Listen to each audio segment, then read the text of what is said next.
know things about Hostinger that I wish somebody told me before I started using their services. Trust me, this info you won't get anywhere else. 1.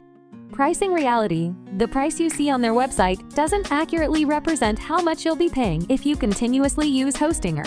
It's just an introductory price that applies to your first term only.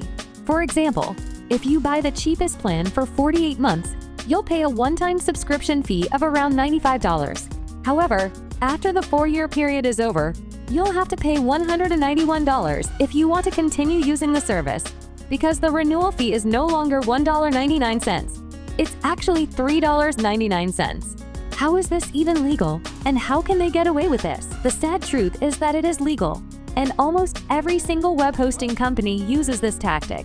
It's almost like an unspoken rule of web hosting at this point.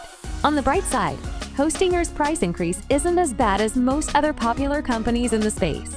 Hostinger is still on average at least 2 times cheaper than Bluehost or GoDaddy, and 4 times cheaper than SiteGround. 2. Upfront payments. It's important to keep in mind that you won't actually be paying monthly. You must pay for the whole period upfront.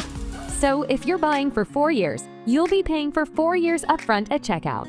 This might be unexpected, but what is expected is that your website won't crash as soon as you get your first visitor. 3. Resource allocation. I've done a little research to see just how many users these cheap Hostinger plans can handle. The cheapest hosting plan comes with 1 CPU core and 768 MB of RAM. The premium one is 1 CPU core and 1024 MB of RAM. And the business plan comes with 2 CPU cores and 1536 MB of RAM. These numbers might not mean much to you, so let me explain. Every time a user comes to your website, it takes up some RAM. If you run out of RAM, your website crashes. In my experience, around 7 MB of RAM are needed for 1 user. So in theory, if you have the cheapest plan, you can have around 110 users on at the same time. For the premium plan, it's around 125 users. And for the business plan, it's around 220 users at the same time. 4. Plan recommendations.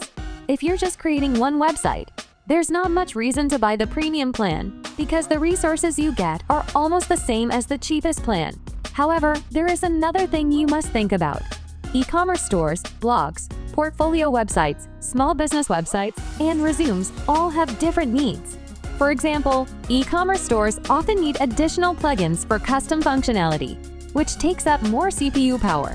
Would I host an e-commerce store on Hostinger? Probably not, because there are better options available like Nexus. Check out my video about them, where you can get hundreds of dollars worth of plugins bundled into your commerce plan for a smoother experience.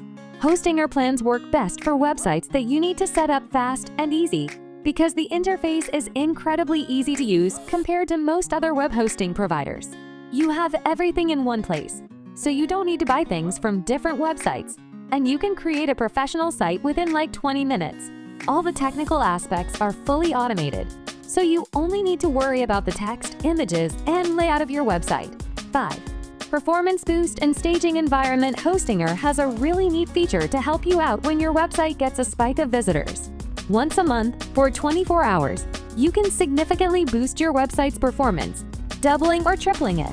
This is great if you're going for a job interview, know that an important client will be visiting your site, or are bringing traffic to your site through additional ads. Take advantage of that boost completely free of charge. Additionally, Hostinger's business plan gives you access to what's called a staging environment. Hostinger will clone your website automatically, and you won't even need a separate domain name because they'll use a subdomain. You can make changes on the test site, and once you're ready, just hit publish. They will automatically transfer the changes to your live site. It will solve a lot of the issues you might face as a beginner.